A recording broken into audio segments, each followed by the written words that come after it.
Okay, so 16 Uhr hat's geschlagen. A warm welcome everybody. Herzlich willkommen. Schön, dass ihr ja heute euch die Zeit nehmt, bei unserem Ready, Set, Study Abroad Tag 1 dabei zu sein. Das Thema heute ist Planung und Bewerbung. Wir haben das so aufgebaut, dass ihr zwar Film- und Tonrechte haben könntet.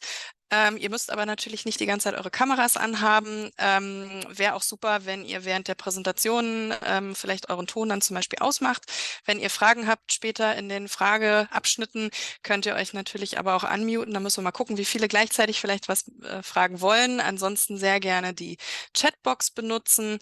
Mein Name ist Julia. Ich bin Studienberaterin und University Relations Managerin hier bei IEC.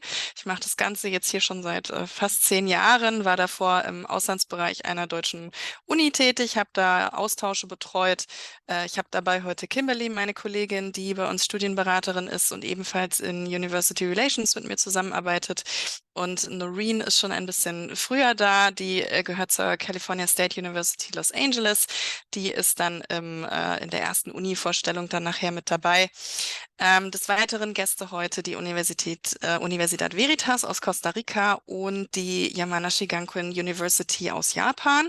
Da haben wir aufgrund der Zeitverschiebung leider keinen Live-Slot mit den Repräsentanten, aber wir haben ein Recording für euch und dann wiederum live dazu kommt Maurice, der ist ein Alumni von uns an dieser Uni, der hat gerade letztes Jahr 2 Semester in Japan, in Kofu an der Uni verbracht und wird dann ein bisschen über seine Erfahrung berichten. Und wie gesagt, Fragen stellt ihr gerne auch in der Chatbox. Ich habe da ein Auge drauf und wir gucken, dass wir sie entweder dann nebenher schon ein bisschen bearbeiten oder dann eben immer in den Q&A-Slots.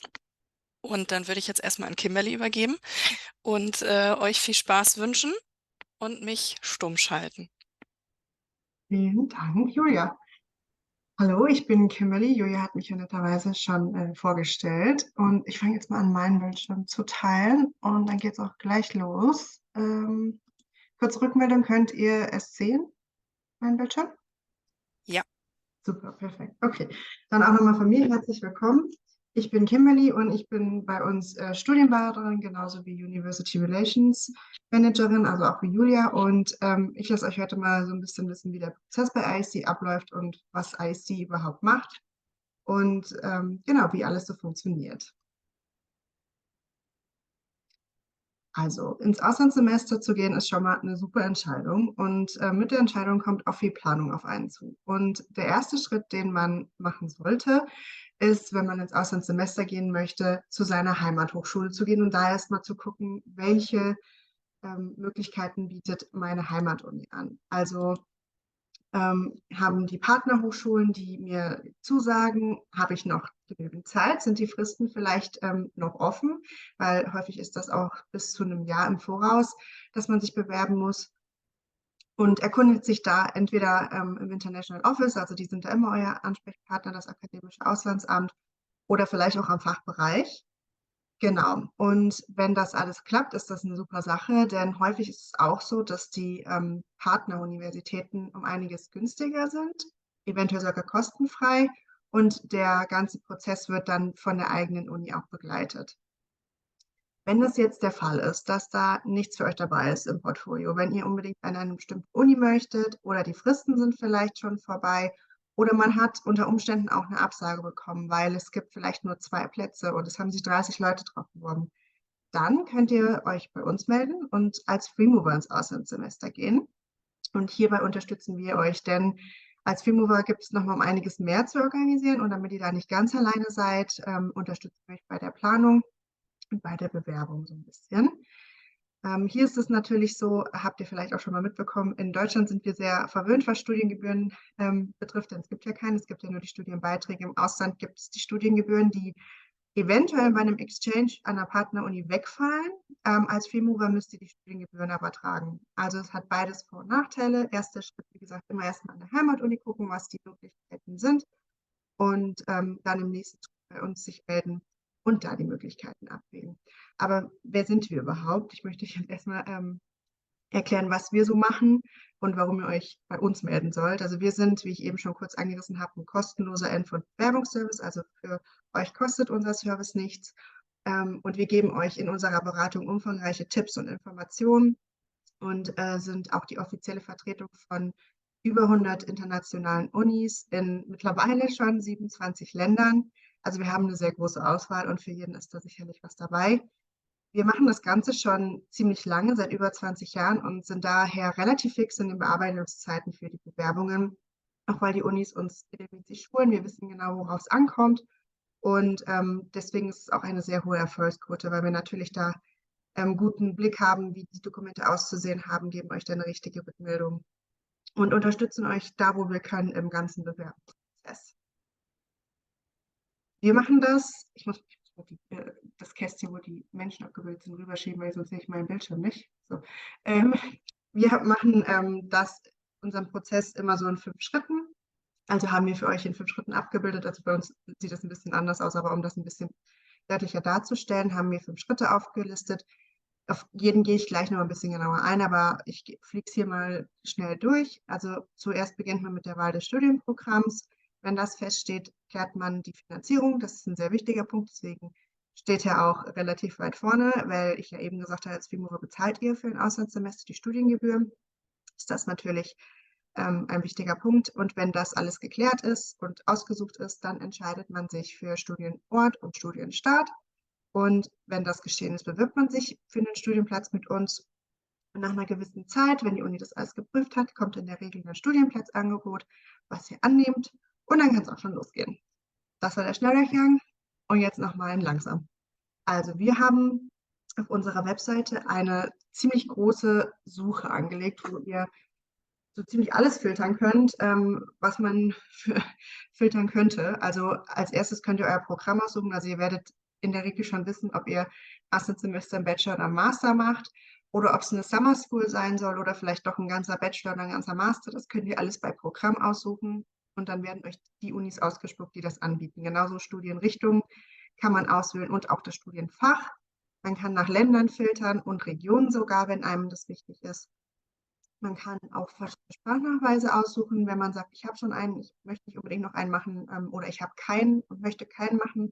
Das kann man filtern, genauso wie ein Semesterbeginn, was relativ wichtig sein kann, je nachdem, wenn man sagt, ich habe nur einen gewissen Zeitslot, ich kann nur dann und dann, dass man das danach filtert. Wir haben auch einen Button oder einen Filter, der die BAföG-Förderungshöhe sozusagen darstellt. Ich gehe da gleich noch ein bisschen genauer drauf ein, das ist ein bisschen komplexeres Thema, aber kurz hierzu gesagt, da kann man nachfiltern, wie teuer eine Uni sein kann. Wie gesagt, gehe ich gleich noch mal ein bisschen näher drauf ein, denn wir gehen auch auf Finanzierung etwas ein, was das BAföG dann erläutert. Also genau, das kommt im nächsten Punkt, denn ich habe eben gesagt, als Freemover habt ihr also verschiedene Kostenpunkte, die ihr selber tragen müsst. Den größten Punkt, den ihr zusätzlich habt, als wenn ihr jetzt zum Beispiel über einen Exchange gehen würden, wären halt die Studiengebühren. Die sind auch ein großer Punkt, die sind auch nicht zu unterschätzen. Und dann, wie in einem regulären Auslandssemester, auch über die Uni, habt ihr auch im Ausland Lebenshaltungskosten, wie hier auch. Ihr müsst Lernmaterialien eventuell kaufen, wie Bücher, aber braucht ihr vielleicht auch Stifte und Papier, um ja, verschiedene Sachen aufzuschreiben. Genauso braucht ihr im Ausland immer eine Krankenversicherung.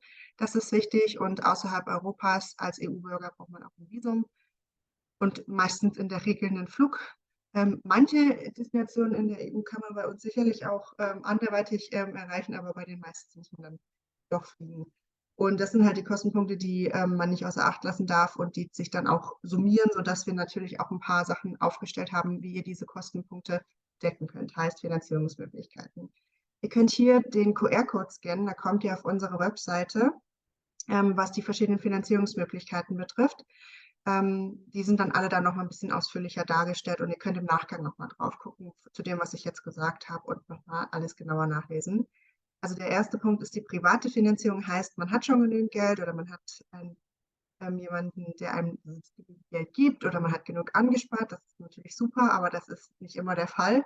Und dann gibt es noch andere Möglichkeiten, wie zum Beispiel das Auslands-BAföG. Da erkläre ich gleich nochmal einiges zu, weil das eine sehr interessante Möglichkeit ist und es da auch immer ein paar Fragen gibt. Wir haben auch IC Ambassador Stipendien, wo ihr für uns als Social Media Ambassador arbeiten könnt, beziehungsweise nicht arbeiten, sondern ihr könnt für uns Content kreieren. Das hat der Maurice zum Beispiel gemacht, der nachher für die YGU sich vorstellt und dann erklärt, wie das zum Beispiel auch abläuft, das SMAC-Stipendium.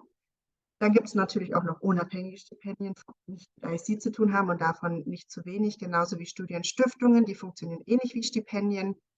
Bei Studienkrediten und Bildungsfonds also das ist bestimmt jedem ein Begriff, ich gehe auf alles auch gleich noch mal ein bisschen genauer ein, haben wir zum Beispiel als Bildungsfonds den Vorschlag Studienfinanzierung Ausland.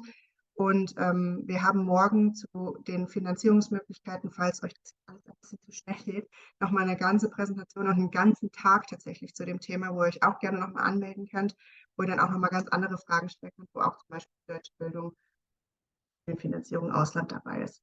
Bei manchen Destinationen ist das Arbeiten vor Ort möglich, nicht bei allen und auch in der Regel nicht in dem Umfang, dass man das Semester komplett refinanzieren könnte. Ich möchte es aufgelistet haben, weil es also möglich sein kann, je nachdem, wo man hinkommt. Und es ist ein bisschen Taschengeld aufbessern und dementsprechend auch eine Finanzierungsmöglichkeit, aber wie gesagt, nicht im vollen Umfang. Ich habe gesagt, ich gehe nochmal fix aufs Auslands-BAföG ein, weil das auch Teil unserer Suche ist, wie ich das gerade erklärt hatte. Also das Auslands-BAföG ist eine ganz nette Sache und zwar sind das 5.600 Euro, die ihr für ein Studienjahr im Ausland auf die Studiengebühren maximal bekommt. Und da bezieht sich einmal die Suche drauf und auch diese Button, die, wenn ihr schon mal auf unserer Webseite geguckt habt, auf den Uni-Profilen seht. Und zwar gehen wir von aus, mit diesem Button, dass das Amt sehr, sehr nett ist und den Höchstsatz auszahlen könnte, was 5.600 Euro wären. Und wenn ihr jetzt zum Beispiel eingeben würdet in dem Filter 100%, kriegt ihr nur Unis angezeigt, die unter 5.600 oder bis zu 5.600 Euro kosten. Heißt, wenn man sagt, ich will nicht mehr ausgeben, ich kriege eventuell kein BAföG oder ich kriege das BAföG und kann es nur damit mir leisten, dann gibt man 100% an. Oder wenn man sagt, okay, ich habe ein bisschen was gespart oder andere Möglichkeiten, kann man dann auch, ihr seht es ja hier unten, andere Prozentzahlen danach filtern. Aber so ist dieser Filter aufgebaut, dass man das so ein bisschen im Blick hat. Bei dem Auslands-BAföG ist es so, dass ihr auch zu den Reisekosten, Krankenversicherung und Pflegeversicherung Zuschüsse bekommt, genauso wie zu den Lebenshaltungskosten. Und es ist auch gut zu wissen, dass das Auslandssemester zusätzlich zur Förderungshöchstzeit gewährt wird.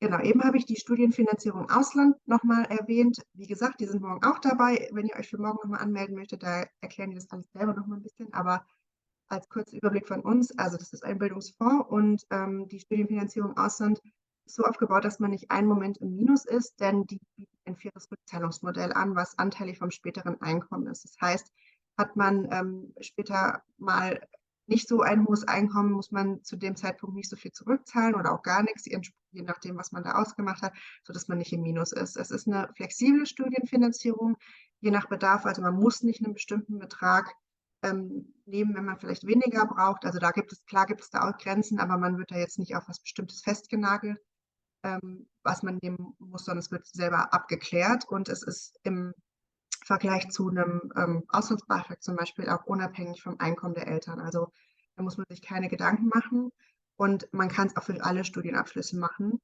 Zum Beispiel, man kann es Auslandssemester machen, aber auch für Bachelor, Master, Auslandssemester, aber auch für ein MBA oder für die Promotion. Man kann es mit BAföG kombinieren, sollte das der Fall sein, dass man sagt, okay, ich brauche mehr, als das BAföG jetzt mir geben kann. Dann kann man das zusätzlich abschließen, auch zusätzlich zu Stipendien und zu Krediten. Und was auch noch ganz nett ist, im Vergleich zu Stipendien, man kann sich ganzjährig bewerben. Also das geht an sich beim BAföG auch. Das ist alles vielleicht ein bisschen längerer Prozess, weil es ein Amt ist. Aber grundsätzlich bei der deutschen Bildung kann man sich auch ganzjährig bewerben, weil die auch wissen, dass die Studienstarts fast ganzjährig sind. Ne? Und ihr habt die ganze Zeit ein begleitendes Coaching durch die Deutsche Bildung Academy. Wenn ihr jetzt da noch mal ein bisschen mehr lesen wollt, haben wir den Link hier unten abgebildet. Ihr könnt euch das gerne fotografieren und auf der Webseite mal nachgucken, auf unserer oder bei der Deutschen Bildung, oder ihr kommt morgen einfach in das Webinar, wo die auch dabei sind. Genau, jetzt sind wir schon bei Punkt 3. Man hat jetzt geklärt, wie man das finanzieren kann und man hat auch herausgefunden, was man machen möchte. Und wir haben wirklich sehr viele Destinationen, wie ihr hier sehen könnt. Eine schöner als die andere und man hat die Qual der Wahl und kann sich hier dann mit dem entsprechenden Sachen, die man eben herausgefunden hat, wie zum Beispiel Budget, wann soll es losgehen und so weiter, auch auf die Suche machen, was soll es für mich sein. Wenn man das jetzt rausgefunden hat und mit uns vielleicht oder auch schon selber die passende Uni gefunden haben, dann könnt ihr schon mal schauen, wie bewerbe ich mich dafür. Also erstmal solltet ihr gucken mit den Fristen, passt das alles noch? Und wenn das alles noch passt, dann klickt ihr bei uns auf der Webseite bei den verschiedenen Unis auf den Bereich Bewerbung. Und da findet ihr die Dokumente. In der Regel sind das diese Dokumente, wie zum Beispiel das ISC-Deckblatt, das ist immer dabei, und auch das Bewerbungsformular der Wahluni. Ihr braucht immer einen akademischen Nachweis, also euer Notennachweis auf Englisch. Und bei den meisten Unis auch einen Sprachnachweis. In den USA ist nochmal eine Besonderheit ein Finanznachweis, weil das eine Visumsvoraussetzung ist. Außerhalb Europas und in Großbritannien braucht man eine Reisepasskopie, und da können noch andere Dokumente dazukommen, werden das wahrscheinlich auch. Es gibt wirklich Bewerbungen, da sind das diese Dokumente, da sind das wirklich sehr wenige. Es gibt aber auch welche, die fordern noch zusätzlich ein Motivationsschreiben, ein universitätseigenes Dokument, einen Lebenslauf, Arbeitszeugnisse und so weiter. Also das ist erstmal eine grobe Übersicht, aber da könnt ihr euch schon mal drauf verlassen. Diese Dokumente werden in der Regel abgefragt. Und wenn ihr die bei uns vollständig eingereicht habt, beziehungsweise eingereicht habt und wir sagen euch, okay, das bitte nochmal verbessern, wie gesagt, wir gucken drüber, dann reichen wir das für euch ein. Und in der Regel, wenn alles vollständig und fristgerecht eingereicht wurde von euch und dann auch von uns, erhält man ein Offer oder ein Conditional Offer, was dann bestätigt wird, meistens sogar mit der Bezahlung eines Deposits oder mit der Bezahlung der Studiengebühren, oder man gibt der Uni einfach Bescheid. Dann braucht man manchmal oder häufig ein Visum, und das kommt auch erst in dem Schritt, denn es ist häufig so in verschiedenen Ländern, dass ihr ein gewisses Dokument braucht, was ihr erst mit der Zusage bekommt, und dann könnt ihr auch das Visum beantragen. Nach dem Visumsantrag kann man dann auch einen Flug buchen, Unterkunft organisieren und auch die verschiedenen Krankenversicherungen abschließen. Ich würde empfehlen, die Reihenfolge beizubehalten. Das ist so die sichere Sache, wenn man die einhält. Nicht, dass man einen Flug bucht, wenn man noch gar keine Zusage hat, oder dann doch noch was mit dem Visum passiert oder eine Unterkunft. Genau, dementsprechend könnt ihr euch gerne an diesen Ablauf halten, beziehungsweise das würden wir empfehlen. So, jetzt komme ich auch schon zu den Unis, die wir haben, beziehungsweise zu den Destinationen. Die Unis stellen sich ja nachher und die nächsten Tage nochmal selber ein bisschen vor, aber ein grober Überblick, was wir so in unserem Portfolio haben. Also in Nordamerika haben wir 35 Partnerunis, und hier fängt das Semester meistens im August oder September an oder im Januar. Wir haben auch ein paar Trimester- und Quarter-Unis, die fangen natürlich dann abweichend an, und für beide Destinationen, also Kanada und USA, braucht ihr ein Visum. USA ist das meistens das F1 oder das J1-Visum, und in Kanada reist man in der Regel als Visitor ein. Wenn man länger bleibt, heißt 2 Semester oder ein ganzes Studienprogramm, braucht man eine Study Permit. Und hier sind die Studiengebühren bei den günstigsten Unis, fängt es etwa bei 2.800 Euro an. Und es sind auch ein paar Elite-Unis dabei, die dann einen entsprechenden höheren Studienbeitrag haben. Da kann das auch schon bis zu 21.000 Euro hochgehen.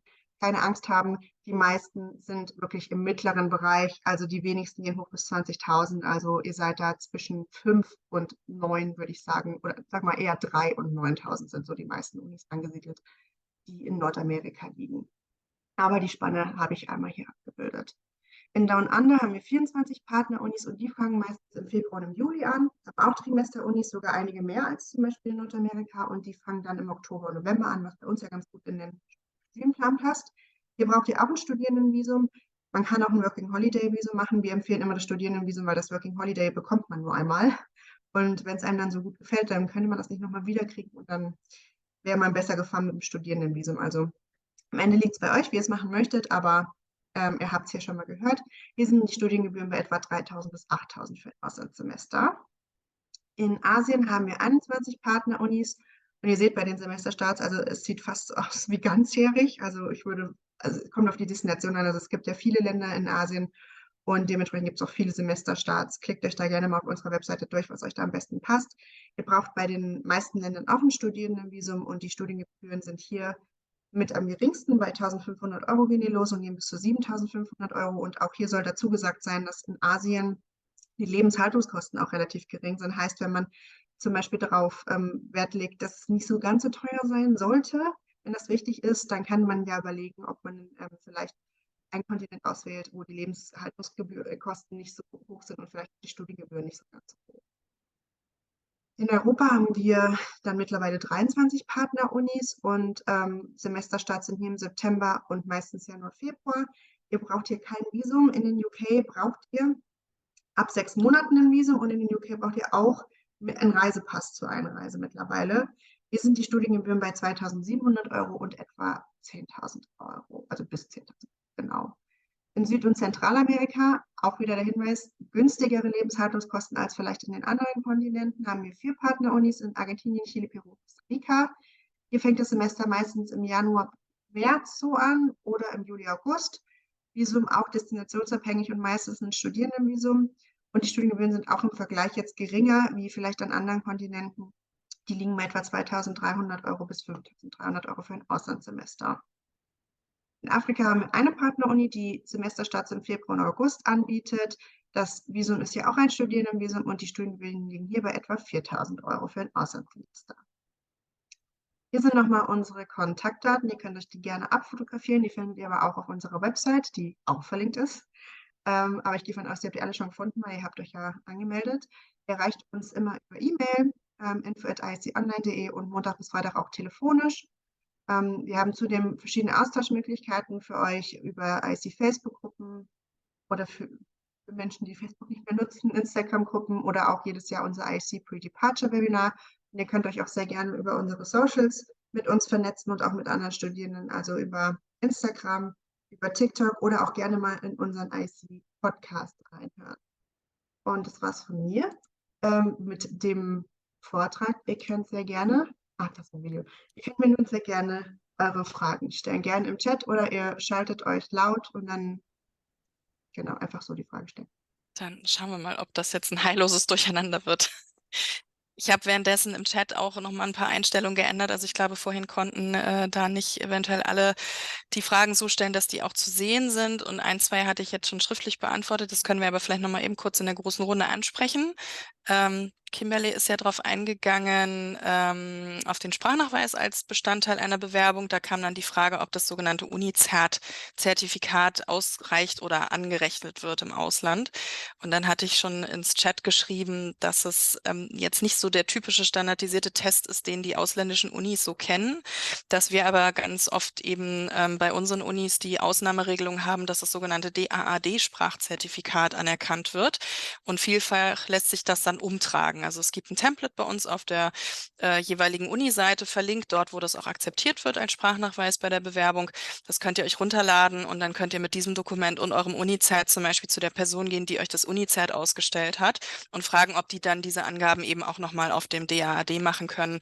Und das können wir dann für die Bewerbung verwenden. Das ist an vielen Unis und Hochschulen eigentlich so dann möglich.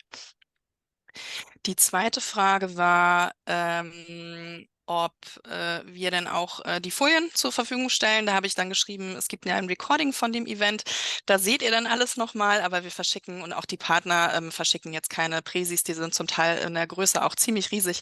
Das ist dann ein etwas ja, aufwendiges Unterfangen. Deswegen macht euch Notizen, macht einen Screenshot oder eben guckt dann nachher einfach nochmal rein, wenn der Link dann kommt. Spätestens morgen verschicken wir dann auch an diejenigen, die heute jetzt entweder mit dabei waren oder sich angemeldet hatten. Kimberly, sonst hast du vielleicht noch so typische Fragen, die bei dem Webinar, was wir sonst ja auch regelmäßig halten, so kommen, was man vielleicht noch beachten sollte? Vielleicht sollten wir über Bewerbungszeiträume und Fristen vielleicht noch mal kurz sprechen, weil ist ja auch ein Ja, Thema jetzt gerade im Frühjahr.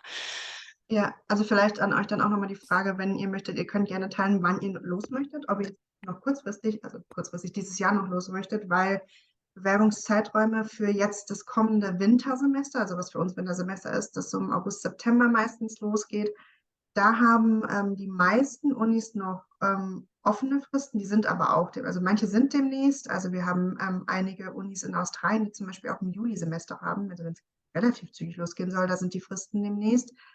Ansonsten USA, Kanada sind viele Fristen bis April, Mai. Wir haben sogar manche, die gehen bis Juni. Das wird dann, also es geht alles noch, es ist zeitlich noch alles machbar, aber das sind so meistens die Fristen, also die spätesten Fristen fürs Wintersemester sind im Juni. Die meisten Fristen würde ich sagen so im April, also unabhängig jetzt von der Destination.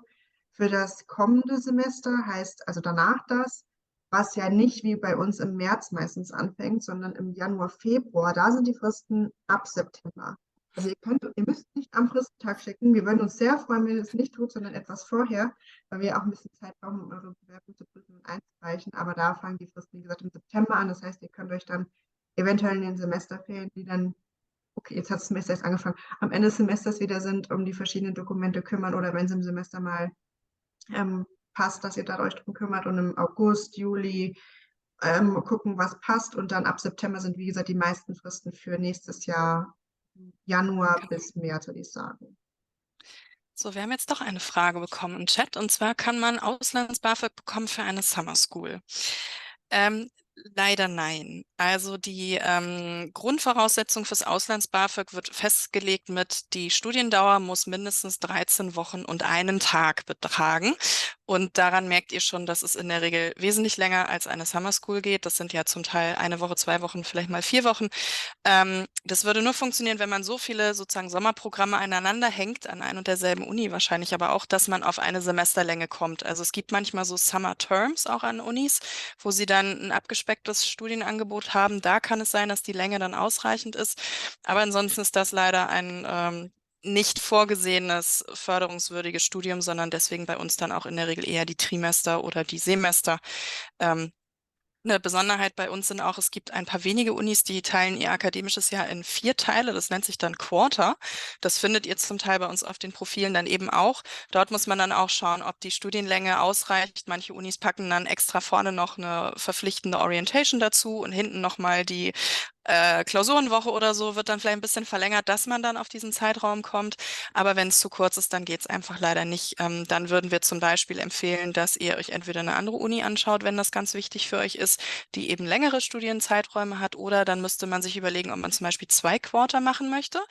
Da ist dann allerdings wichtig, dann fallen natürlich auch die doppelten Studiengebühren an, weil man ja auch doppelt so viele Kurse in der Zeit macht, weil man ja 2 Studienabschnitte hat. Also da muss man dann so ein bisschen taktieren.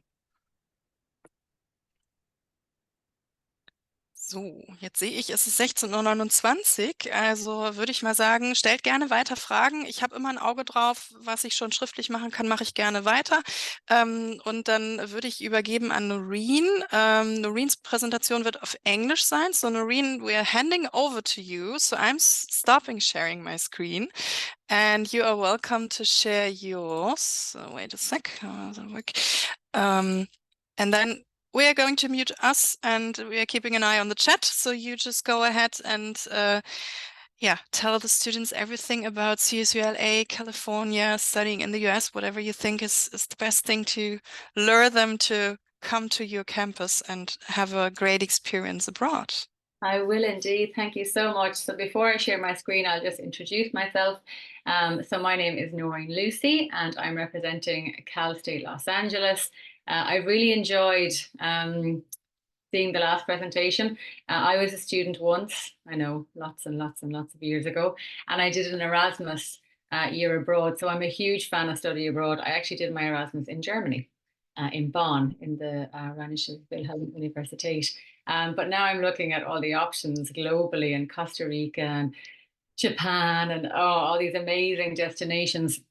So I envy you. I'm very jealous of you, but there's also a lot to choose from. So I suppose today I'm going to help you learn more about studying in Southern California. And I love the title of the presentation. What was it? Sun, Hollywood vibes.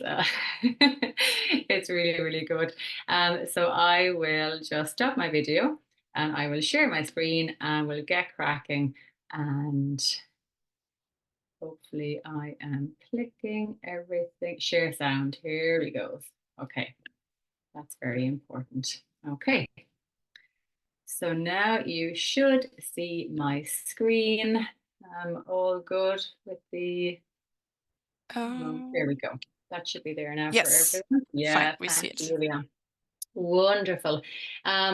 So yes, thank you again for inviting me to speak with you. And I'm delighted to, I suppose, provide you with more information about studying in Los Angeles and to support the decision that you're making in terms of study abroad destination. So we'll take a look at studying in the heart of Los Angeles by just starting with a short video, I suppose just to get a feel for the campus and the area and I suppose the diverse community that we have at Cal State LA. So hopefully this works, fingers crossed.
I suppose, an impression for the campus, but also, I suppose, the fact that when you study abroad, it's more than just to connect with a university as a hub for learning. It's really about connecting with your community at the university where you're studying. And I hope that came across in the video, about how the campus is more than just those classroom activities.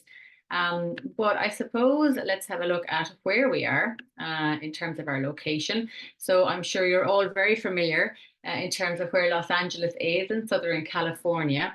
But our campus is situated in the heart of the city, and our university offers students access to, I suppose, local transport connections, national transport connections, and of course, being an international flight hub, those international connections. We are, as you can see there in the left map, we're situated right on an axis of freeways, which brings you north to San Francisco, south to San Diego. And as I will speak about later, we're also very fortunate to be on a public transport hub, the Metro link, and also a lot of bus links. So we're very, very, very centrally located. We have great access to the freeways, but also, more importantly, to public transport, meaning that students do not need a car when they're living on the campus. I know that, our public transport links are not what they would be in terms of the European public transport system. So it's important to note that. Our program, the Semester in LA program, I suppose it really is an excellent option for international students. And I think the semester abroad program really is such an opportunity for you to live in a city or a location that you might never have the opportunity to live in again. So I think that's what really appeals to me about the short-term study abroad. It's such an excellent opportunity, I suppose, to study something that you don't have access to at your home university, but then to really just embrace that opportunity to live in a part of the world that you may never have the opportunity to live in again. And I know that from speaking to students down through the years, students are looking for many different experiences. But I suppose when it comes to LA, what is that attraction? What is that experience that it offers students? Well, it's certainly the diverse culture. LA is really a truly melting pot of different backgrounds and traditions. And it's similar on our campus. It really is a microcosm of the city. It really provides students with the opportunity to engage with and to learn from people of diverse cultures. And it truly fosters that global perspective and understanding. We couldn't talk about LA without speaking about entertainment and activities, from the world famous attractions like Disneyland, Hollywood, and Universal Studios, to all of the live music venues, the art galleries, the theatres. It's a truly cultural hub, and there's always something to do. And I always find that no matter what you're interested in terms of entertainment, LA has it.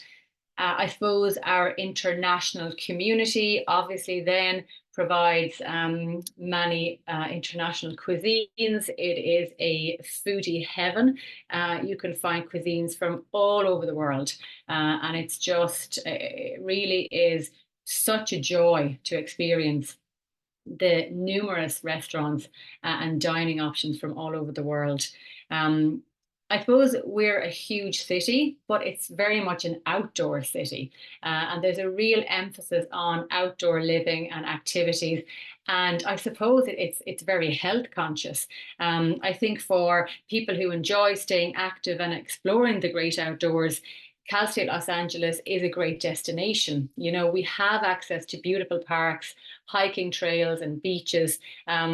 And I suppose people don't always think of that when they think of Los Angeles. But there really is, I suppose, a variety of outdoor activities year round easily. And of course, the weather provides those opportunities too. We certainly have, the perfect weather in terms of our Southern Californian climate. And it is such a welcome change when you're coming from the European winters. So really within a 10 to 20 kilometre radius from our campus, students can discover, an array of exceptional restaurants, attractions, outdoor pursuits, and really, I suppose, further enhancing their off-campus experience. The university itself were founded in 1947, and I suppose in comparison to some of the German universities, which are hundreds of years old, we're quite an established university. That would be considered an established university in California.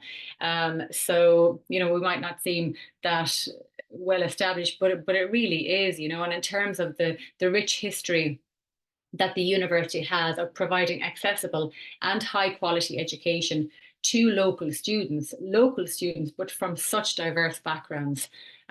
We're very proud of our achievement in ranking #1 university in upward mobility. And what that means is that we're empowering our students to achieve success and upward social mobility, regardless of their socioeconomic background.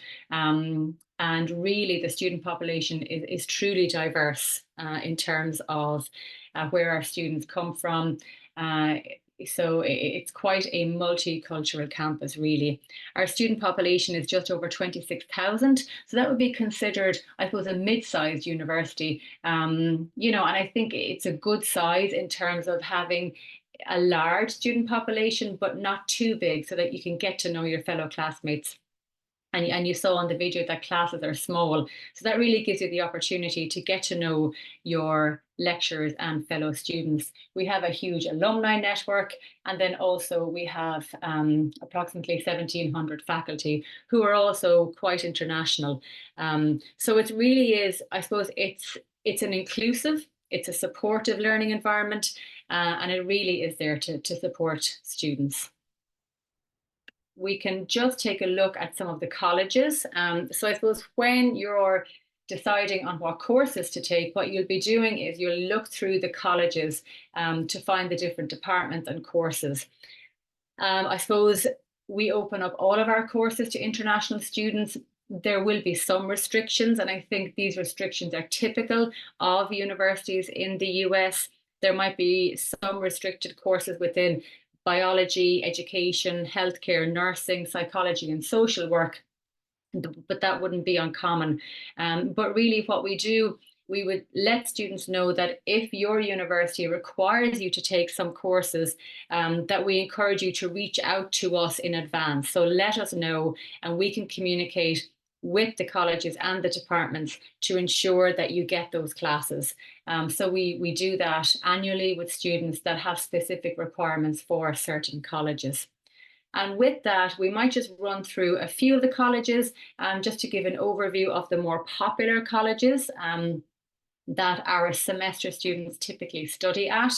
I suppose our College of Business and Economics would be the top choice for CELA, for semester in LA students. And this college, I suppose, offers a diverse array of majors, academic programs, and very enriching educational experiences. Within this college, we have departments, and students have the opportunity to take courses within accounting and finance, business and economics, management and marketing, and computer information systems. So I suppose it's for students who are interested in finance, entrepreneurship, marketing, information technology. We would advise the students to take a look at the College of Business and Economics and the courses within the college. The next college that's very popular for semester students is the College of Engineering, Computer Science and Technology. This is a very well-ranked college, and it is quite in demand in terms of national students. The various fields within this college would be civil engineering, mechanical engineering, electrical and computer engineering, computer science and technology. And then within the department, some topics and I suppose specializations that we are renowned for would be software development, cybersecurity and information technology. And then we can take a look at another college just as an example of, I suppose, the departments within a college. So the College of Arts and Letters is another hugely popular college for our semester students. It is a vibrant center of creativity and expression, and it offers a wide range of artistic disciplines: television, film and media studies, of course, Hollywood, Many of our students would be taking internships, and our faculty would have connections with the industry in Los Angeles: music, theatre and dance, modern language and literature, communication studies, and of course art. So I would say that LA is a wonderful city to study the arts, to study media. And I would say for any student that's passionate about the arts, humanities and communication, it's certainly worth looking at the department and the courses offered within the College of Arts and Letters, because it really is renowned for many of its courses.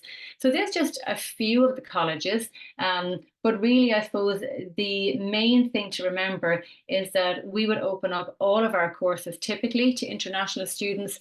There are certain restrictions, but we let you know which courses are restricted. And that's mainly because there might be entry requirements or specific requirements for those courses. But again, for students who have requirements from their university to take certain courses, we work with students to get them into those classes. So then coming up to, I suppose, the program cost of the CELA program semester in LA. So the total cost is $6,575 per semester. And this covers the tuition fee, the health insurance, the access to campus facilities and administrative fees. CELA students have the same access to campus facilities as amenities as full-time students. So really, when you come to study at Los Angeles as a semester student, you're treated as a full-time student. So you get discounted prices to the local amusement parks, to movie theatres, bus and train fares, similar to your student cards and the discounts you receive in Europe, of course. I suppose in terms of applying for the semester abroad program, there will be some admission requirements. And of course, IEC Online will go through all of this with you. And even from the presentation just now, you can see that there is a huge support there from IEC Online. And that's why we're so happy to work with them, because they guide you through this process. But just, I suppose, some top line admission requirements, and this will be similar for many of the universities that you will be looking at. Obviously, you need a passport, but for the US, it has to have at least 6 months of validity remaining on the passport when you board your flight to the US. Your financial documents. Obviously, this varies between universities, but you must demonstrate that you have a certain amount of savings in your bank account or access to that. And that's really for the US immigration requirements. And that covers the program fee, but also the estimated living expenses during your time in the US. The English proficiency test, the CELA program applicants, we require that they demonstrate proficiency in English. And we have set out the various, I suppose, acceptable minimum scores there in terms of TOEFL, IELTS, Duolingo. And then students must submit their transcripts or examination reports from their home universities. And that's really to show that you are successfully enrolled and passing your exams or continuous assessment at your university in your home country. So I suppose with kind of getting all of that out of the way, then in terms of when you apply to Los Angeles and, if you're considering studying with us, what are the housing opportunities? And of course, LA, like any large Californian city, the cost of living is quite high. So it's important to know what the options are. We're very lucky that we have quite an extensive range of on-campus accommodation. And if you look at the bottom left image there, that new housing complex, the large white building in front of the playing grounds, that's a newly constructed student accommodation building. To the middle of the image there, we have more student accommodation. So we're extremely fortunate that we do have, I suppose, very, recently constructed on-campus accommodation. And I suppose, when students ask us, oh, should we live on campus or off campus? Living on campus, it does give you that flexibility, you're on campus, you're meeting people, you don't have to worry about commuting to campus. And it does, I suppose, it's one less thing to worry about when you're planning your overseas study. And really the campus housing, on-campus housing has such modern amenities, and it does have the housing support. Many of the living areas are themed living areas. You can choose where you want to live. They have, I suppose, age restrictions on certain housing. So there's a lot of options there. We included a guideline of some of the cost for double occupancy there, but I would highly recommend that you go online and you look at the housing and you look at the breakdown of the prices, because it varies significantly in terms of single or double or triple occupancy. And there are different housing units on campus. But that would be the on-campus housing. And of course, a lot of students would choose to live off campus as well. And in terms of living off campus, we are lucky in terms of being, I suppose, easily accessible by public transport. So, it's not impossible to live off campus, of course, and some students will choose that as well. I suppose to explain further, the accessibility of the campus, looking at the transportation to the campus, I'd start there with the Metro link in your bottom left image. This is hugely important to the campus. We're very, very lucky to have a Metrolink stop on campus. And this brings you to downtown LA, to Union Station. And from there, you have another hub of transportation options, rail and bus. So it's really, I suppose, very important to note that we do have that direct public transport access on campus. So we have, I suppose, a lot of bus connections as well. There's about 18 bus lines which serve the Cal State LA campus.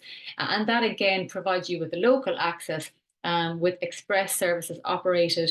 But then, of course, that brings you into the wider public transport system in Los Angeles. So I think a lot of students, they ask, oh, will I need a car in California? I suppose there's a perception that you need a car in California, but luckily you don't. There's enough public transport links. There's a lot of the car hire options on campus, the ones that we typically see in Europe, where you download the app, you locate a car and off you go. And of course, bicycles. So it's very important to note those public transport options on campus. And there's also the Cal State LA Commuter Services Office. So that organizes the whole rideshare program on campus, and that's for faculty, staff, and students. So they're serving over 20,000 individuals in terms of mapping and organizing rideshare, so that we don't have single occupancy cars coming to campus all the time. So there's a lot happening, and we're trying very much to cut down on our transport emissions all the time. And I suppose that's another thing to note, and I suppose, we can't be here all day, but I suppose one thing to note is the sustainability efforts of the campus. We do have a very, very important focus on sustainability, and that's right across our programs, our research, and of course, looking at the transportation as well. But looking at the other campus facilities, so Noreen, just a brief update. So it's like 7 more minutes, maybe a few more. Yeah, no worries. So I'll just run through these quite quickly, and then leave some time for questions. But I suppose what's important to note is that, we've covered the academics, we've looked at the colleges, and we've, I suppose, gone through the importance of being able to choose your programs and if you have any specific requirements. But what we also really like to focus on is the facilities, the athletics, arts, the food, the training facilities, the student services, and really look at that holistic picture for the students. Because of course you're there to learn, but you're also there to make friends, to have all these amenities at your disposal. And I suppose, don't take it from me, here are some student testimonials from students from Europe. We have, I suppose, semester students coming to us from Europe for many years now, and there's been great feedback from these students. So there were some testimonials for you. And then my colleague Christina, who, if you choose to study at LA and come to the campus, you'll be meeting Christina. She will also be my colleague who'll be dealing with your applications, and these are her contact details. But I hope that was an insight into Cal State LA. And thank you very much, Julia. I'll have some moments now for any questions that you might have. I didn't want to rush. I just wanted to give a brief heads up. No, you're absolutely right.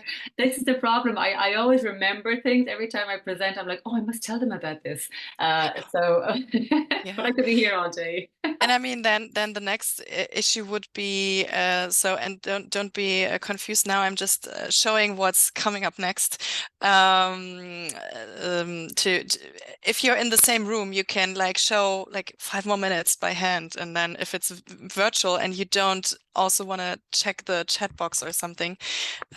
So I just wanted to let you know. So there was one question about housing. I saw that, but as you covered the topic already, I think that could already have been answered. So yeah, would student live in the dorm? So you've touched on that.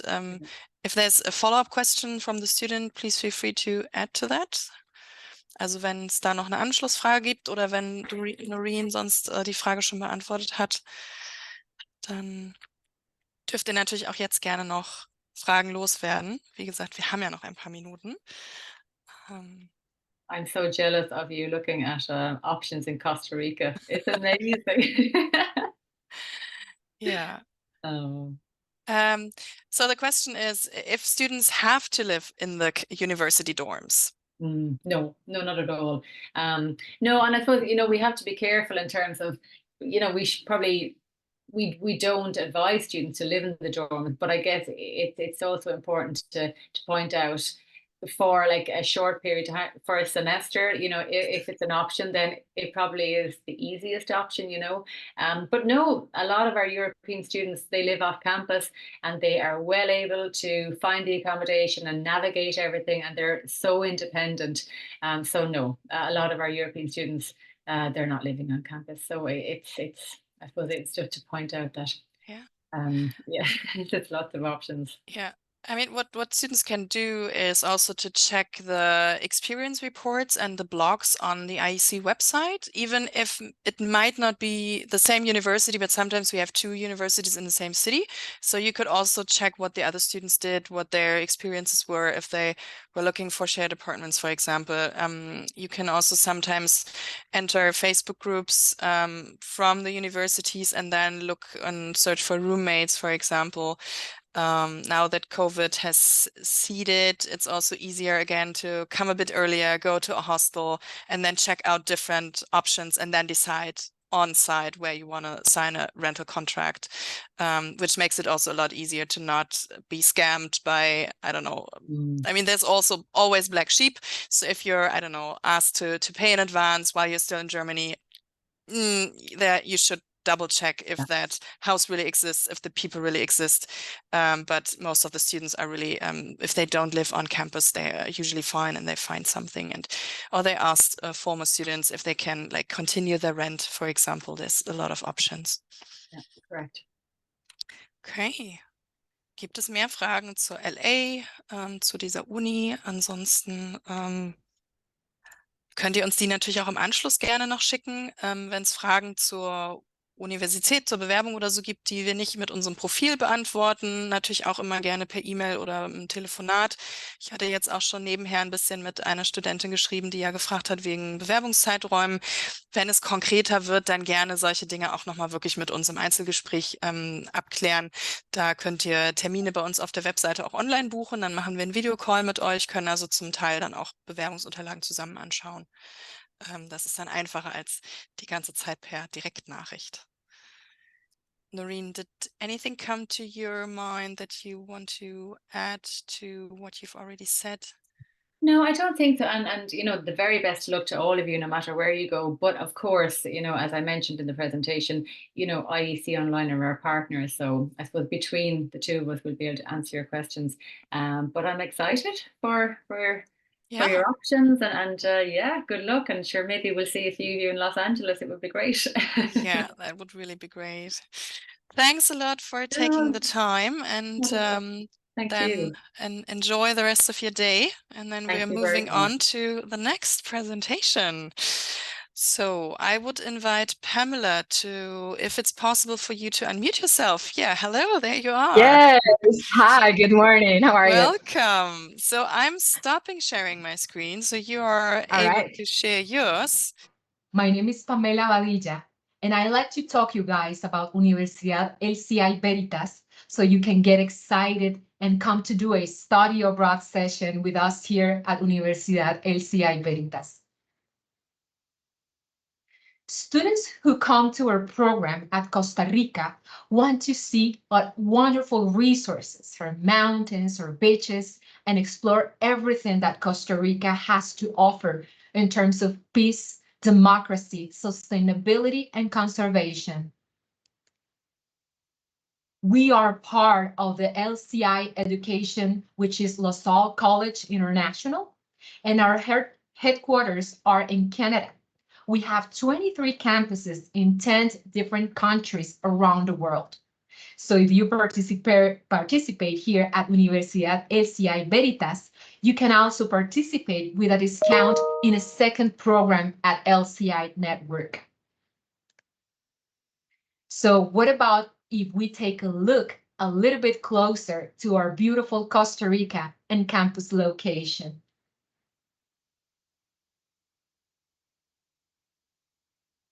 Everywhere. Hi, everyone. Are you ready to start your international adventure? Look at our beautiful planet with lots of water and mountains and oceans everywhere. And the American continent. And in the middle of the American continent, a tiny little country called Costa Rica. Nicaragua on the north, Panama on the south, the beautiful Caribbean Ocean on the east, and the Pacific Ocean on the west. With mountains, volcanoes, and oceans and beaches, San Jose is in the middle. The largest city and the capital of Costa Rica. And in San Jose, the Zapote district. This is where your adventure starts. That's where almost all of your host families are in. Zapote, Barrio Córdoba, different neighborhoods around this suburban area. And right there, very close to Parque Los Mangos, yes, that's where we're at. Universidad Veritas, our campus. And you will be around here having fun, studying, and beginning your adventure. So much looking forward to having you. See you.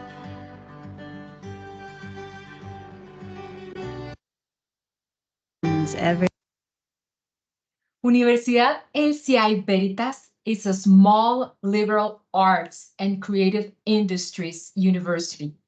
We have 1,900 students population getting bachelor's degrees and licenciaturas and master's programs as well.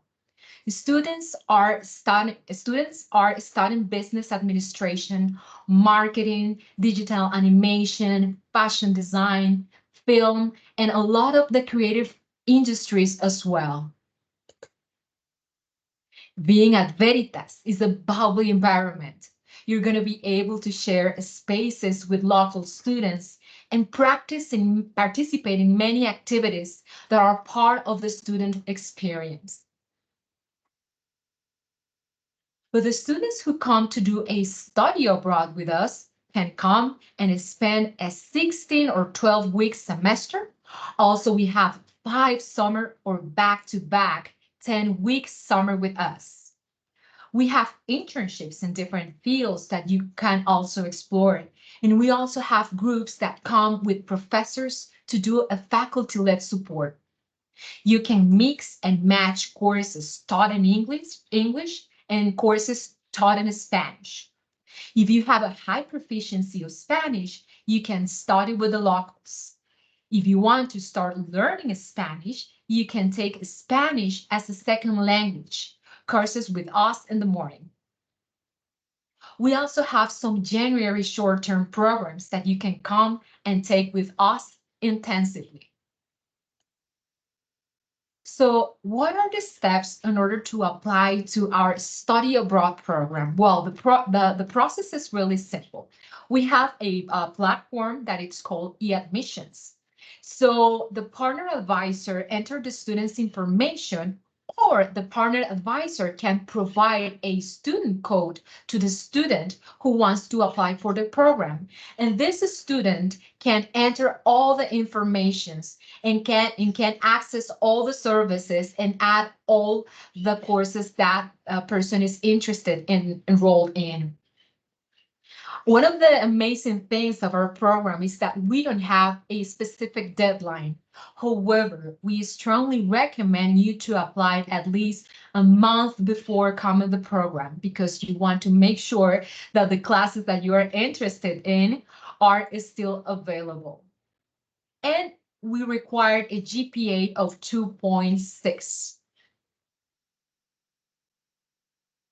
Your program fees are going to be a little bit different depending on how many classes you're taking. And if you take 6 or 8 ECTS courses, and you can contact IEC in Berlin so they can help you with structuring the budget in terms of your program fees according to which classes you're going to be taking and which different services you want to integrate into your program fees. So let's talk about what is not included in our program fees. So the round trip airfare, you have to get a medical and accident insurance. This is a mandatory thing for our program. Obviously, the SIM card is not included, but you can get a SIM card while you're here in Costa Rica. We can provide support with that as well. Spending money if you want to go out at night, and if you want to do an additional sightseeing excursion here in Costa Rica. That's also not including the fees, but IEC will help you navigate all of these elements for you to know how much your program fees are going to be. What about academics? There is so many classes that you can take with us, and they're a wonderful opportunity to navigate our competency-based pedagogical model. At Universidad LCI Veritas, we want you to be immersed in an interdisciplinary and sustainability-focused mindset and intercultural competence platform as well. International students come and they're able to focus on being service-oriented citizens in a changing world. Related to course areas, the different areas where you can take classes are arts and humanities, environmental sciences, health and wellness, sustainability, business, marketing, communications, social science, and of course, Spanish courses and literature and linguistics. Our curricular is aligned with the 17 Sustainable Development Goals. So when you have one of our syllabus, you're going to see that there is the icons of the 17 Sustainable Development Goals in each of our syllabus. And that tells you of which 17 Sustainable Development Goals the course is advancing, because we are very proud to be the first Latin American university who signed the CANI Accord, the Climate Action Network. So we are very happy about that. And also we are also happy to be part of Essential Costa Rica certified as well. because we are very aligned with the 17 Sustainable Development Goals. If you want to take a certificate program and come for a semester, you can take 4 classes within one of these disciplinary areas, and you will get your transcript to transfer that ECTS to your home institution. But you will also get an incredible digital badge so that you can develop your resume, or you can start using it to showcase what you did in your study abroad program in your LinkedIn profile as well. We also have a student well-being sabbatical. So if you want to come to Costa Rica to not take a high academic load, but you want to come and refocus in terms of your personal goals and career, you can come to the sabbatical program and take the 9 dimensions of healthy living, sustainable lifestyle course. This is a course where you are going to structure a program to advance in terms of your well-being, your academic as well, your interpersonal relationships, your sleeping habits, your nutrition, and physical well-being. And then just refocus and have a plan to advance in your life. Of course, you will be staying with the host family as well, and you can participate in co-curricular activities on campus, and then at the same time, take some other classes like Spanish if you want to do as well. So I'm going to share with you some testimonials of students who took a semester here with us in the sabbatical program.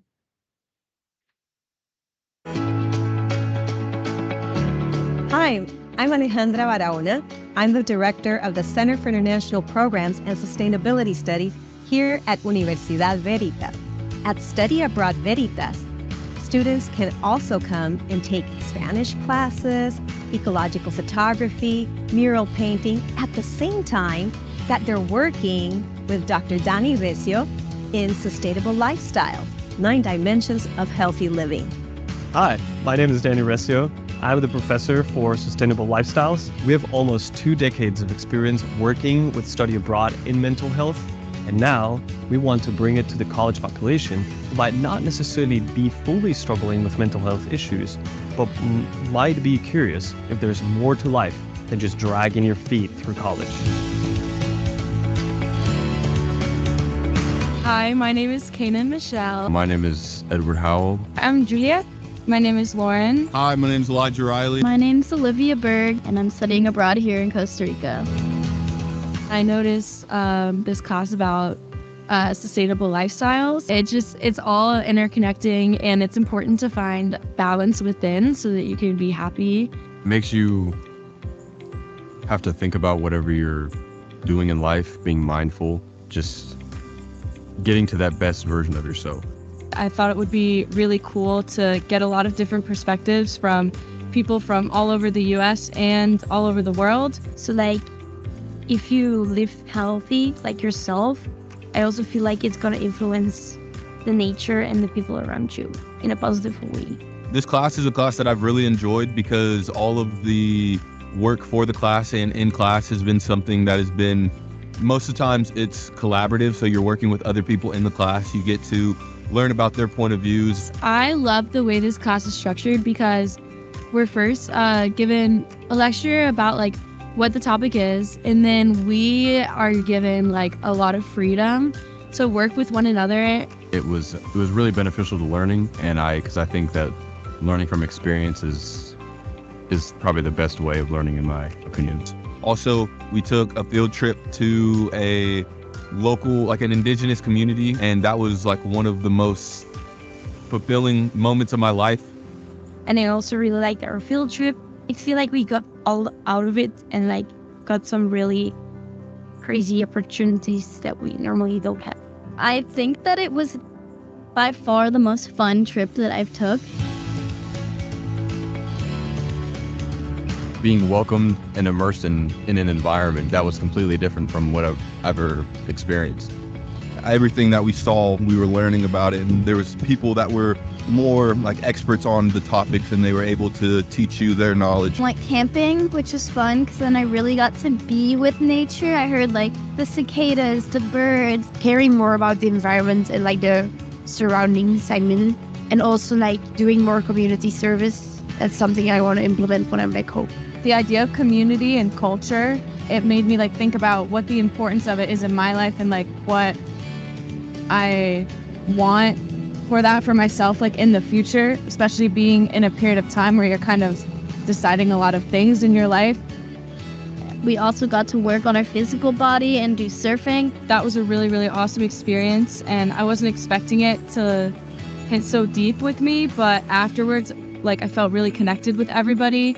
My overall like feeling is that like my heart is happy, so which means I'm happy, and like it was like a very good experience. So we want to welcome you to this wonderful program, Pathfinder Universidad Veritas Study Abroad. This is a great opportunity for your growth and to find a roadmap in life. I suggest everyone should come to Costa Rica, come take this class. It's a lot of fun. I learned a lot about myself, and I think it's something that a lot of people would find joy in and get a lot of resources out of. Come to Costa Rica, it's so fun. The earth is beautiful, nature is great here, it's beautiful here, and there are great opportunities. Come study abroad in Costa Rica. Pura Vida.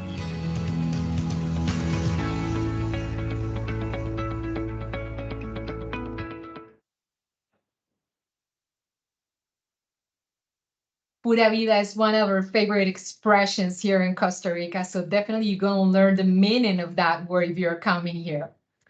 So about internship programs, we offer internships in different fields.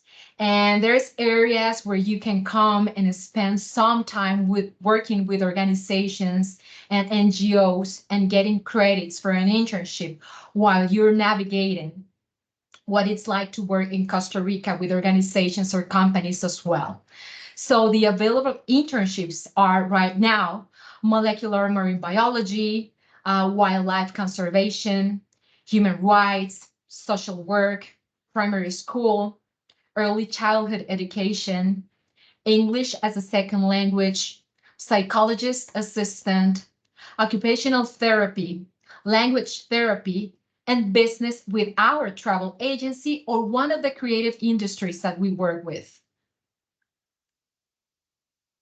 So the length and hours of the internships will depend on your interest. So we offer internships of 16, 12, 8, and 4 weeks. The majority of them, it requires a minimum of 8 weeks. However, we can do an exception for the molecular biology internship that runs for a minimum of 4 weeks. And the documentation to apply, it's really simple. We need you to send us your resume and also the application form that we are going to send you through your agency. Also, we need a letter of intention and a copy of your official transcript that certifies about your GPA. And once you're here, you need to sign out the memorandum of understanding.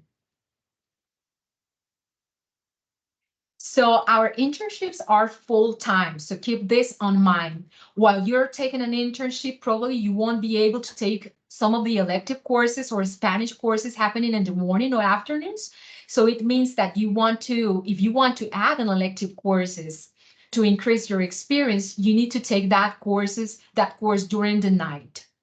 So I want to share you a little video about one of our internships happening in our laboratory, molecular laboratory that we call Biomol.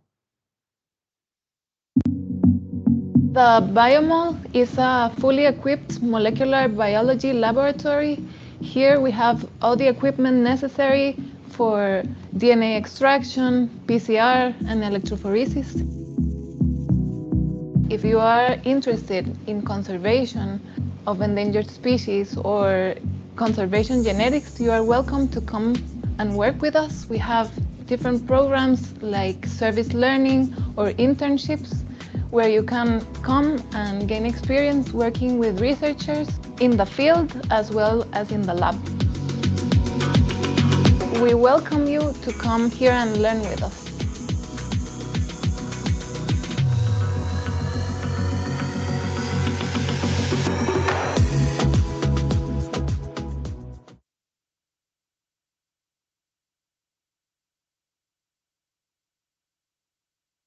So pre-departure online orientation. So students coming to Veritas are going to participate in a Canvas pre-departure asynchronous online orientation course. So a whole month before you come to visit us and study abroad, you're going to be able to see some videos, learn about Costa Rica, find out some of the co-curricular activities that you can participate, also navigate what it's like to be from a different religion or different cultural settings in Costa Rica. So you're going to find out and hear testimonials of our students about housing and other services as well. And of course, learn about our pedagogical model, which is the competency-based learning model. And this means that you won't have any tests, but instead of that, you're going to develop a lot of interesting projects for your courses. So about service platform. So we have a wonderful service platform for students. We have a mental health and well-being office. So students can come and do appointments. So if you're feeling like a little bit homesick or you would like to talk to someone, keep this option in mind. Our students' experience office also organizes co-curricular activities and announcements. Some of the excursions and some of the activities happening on the campus. And there is also a homestay coordination service so that you can stay with some of the host families and you get your assignment before Costa Rica. You get the profile of the housing. We also have a 24-hour emergency support as well, and we have an institutional doctor visits once a week. We have a crisis management and brigades team on campus in case there's any emergencies. And of course, we have an English-speaking staff that can help you with all your needs. Our homestay program is one of the best evaluated aspects of our program. Although students at first think that they don't want to stay with a homestay because they are too independent and autonomous, and they haven't lived with a host family before, this is one of the best evaluated elements, believe it or not. Once you live with our host families, you're going to see that they have a lot of intercultural dexterity, and they are a great support while you're here in Costa Rica. So you're going to have your own private room, and there might be other students living there in their own private room as well. You're going to have a breakfast and dinner every day, and laundry service once a week. So it's a really wonderful situation to stay with a host family. We also have a shuttle bus service that goes from campus to the homestay families so that you can come and take dance classes at night or cooking classes with us, or even if you come out late from classes at night. And that way we make sure that you're going to be safe all the time. So let me share with you another little video of Serafina's experience about staying with a host family.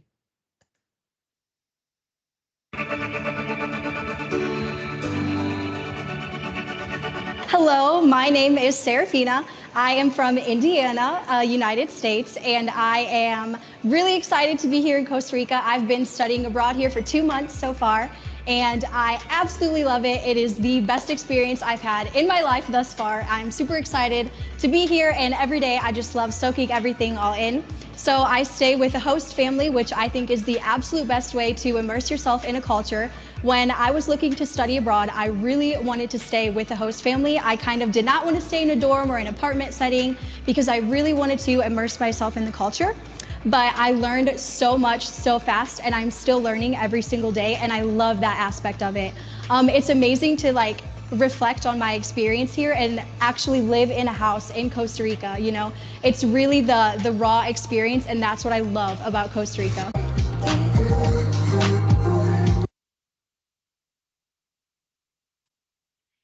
The Adventure Office is the logistics office we have here in campus.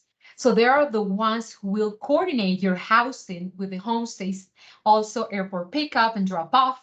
And also, it coordinates all the logistics for courses with field trips. It offers some excursion packages to explore Costa Rica, and also helps you with certain kind of events like Thanksgiving, student talks, talent shows, and so on. So we have many different activities that you can do when you are here with us in terms of a student experience. So there is a tropical dance, cooking class, yoga, self-defense. There is a birds and slot, watching excursions. And we have different co-curricular activities where you can integrate with some of the local students and participate in this. Our beautiful student experience officer, Valeria Jimenez, can help you enroll in many of these co-curricular activities to have fun while you're studying with us as well. It is important to mention that some of these activities has a small fee and some of them are for free. This is just for you to keep in mind. The environment is just amazing. So I wanted to share with you some of the pictures of the students having fun in some of the co-curricular activities. The image you're watching right now are part of the gardening project that we have at campus. This one is one of the most popular co-curricular activities. So as you can see, is the tropical dance class. It is really amazing to witness the interactions of locals and international students dancing together in this free space. So here it is, what one of our students from Germany has to say about participating in Costa Rica's study abroad program.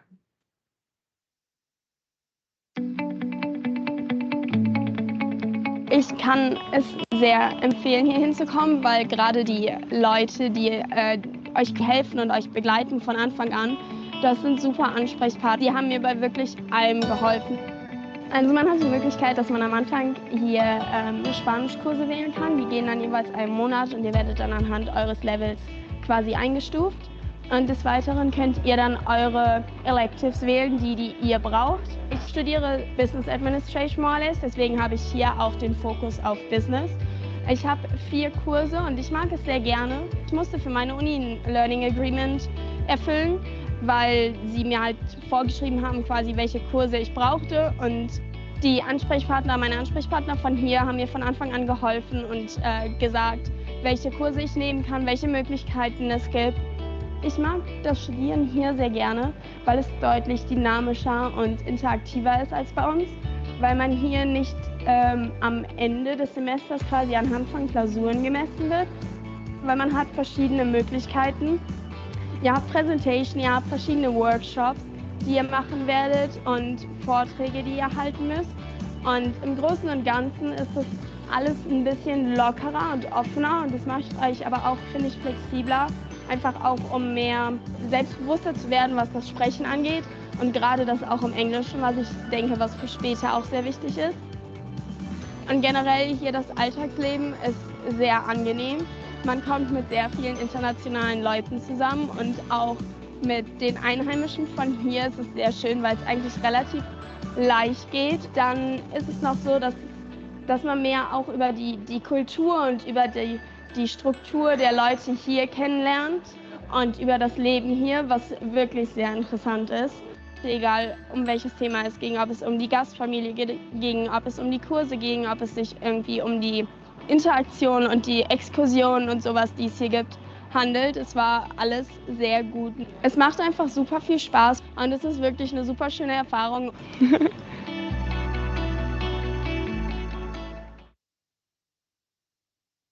And of course, there's going to be a lot of free time as well to go to the beaches, explore our mountains, our volcanoes, have a lot of fun with your friends, and see the country and everything that Costa Rica has to offer. Last but not least, I want to share with you Amber's and her friend experience. And they are students from Germany who also participate in one of our semester programs. Hallo, mein Name ist Lena und ich komme aus Amberg aus der Oberpfalz. Hey, ich bin Carla und ich komme aus Bonn, aus NRW. Ich studiere eigentlich in Bonn, an der Universität Bonn. Und hier in Veritas mache ich Kurse aus dem Bereich Environmental Science. Und Costa Rica gefällt mir mega, mega gut. Die Uni ist einfach richtig cool. Ich habe schon sehr gute Freunde auch gefunden. Ich studiere normalerweise in Fulda, auf der Universität in Fulda. Und genau, ich habe hier mein Auslandssemester. Und ich habe Kurse wie tropische Medizin und Holistic Healthcare Approaches. Und ja, mir gefällt sie auch richtig gut und ist auf jeden Fall eine sehr interessante Erfahrung. Heute wurde für uns, extra für die Deutschen, ein Oktoberfest organisiert. Und beispielsweise haben sie Brezeln gekauft und Gummibärchen, auch verschiedene Arten von Bier. Genau, und es gab Senf auf die Brezeln, was, wie mir gesagt wurde, überhaupt nicht authentisch ist. Macht man eigentlich nicht in Bayern. Genau, und für mich war es auch mal eine ganz coole Erfahrung. Ich komme ja nicht aus Bayern. Und so konnte ich auch mal ein bisschen was vom Oktoberfest schnuppern. Genau.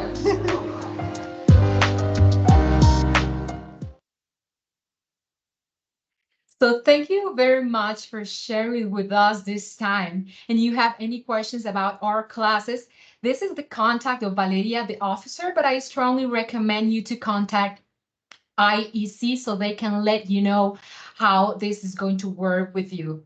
Thank you very much, and I hope you have a wonderful, wonderful weekend. Dann switchen wir mal eben kurz wieder zu Deutsch. Für den weiteren Ablauf, wir werden euch eine Kurzpräsentation zeigen, die unser Kollege von der Universität, von der YGU aufgenommen hat. Denn wie gesagt, Zeitverschiebung, es wäre jetzt mitten in der Nacht und da haben wir gesagt, das muss ja nicht sein. Und danach wird Maurice, unser Social Media Ambassador und Alumni, beziehungsweise Alumnus ist ja einer, dazu kommen. Ja, mache ich. Und ich muss auch gucken, wie ich mich ausstellen kann. Jetzt sehe ich nämlich den Bildschirm nicht mehr. Ah, hier oben. Ich stelle mich aus und leg das Video los. Danke.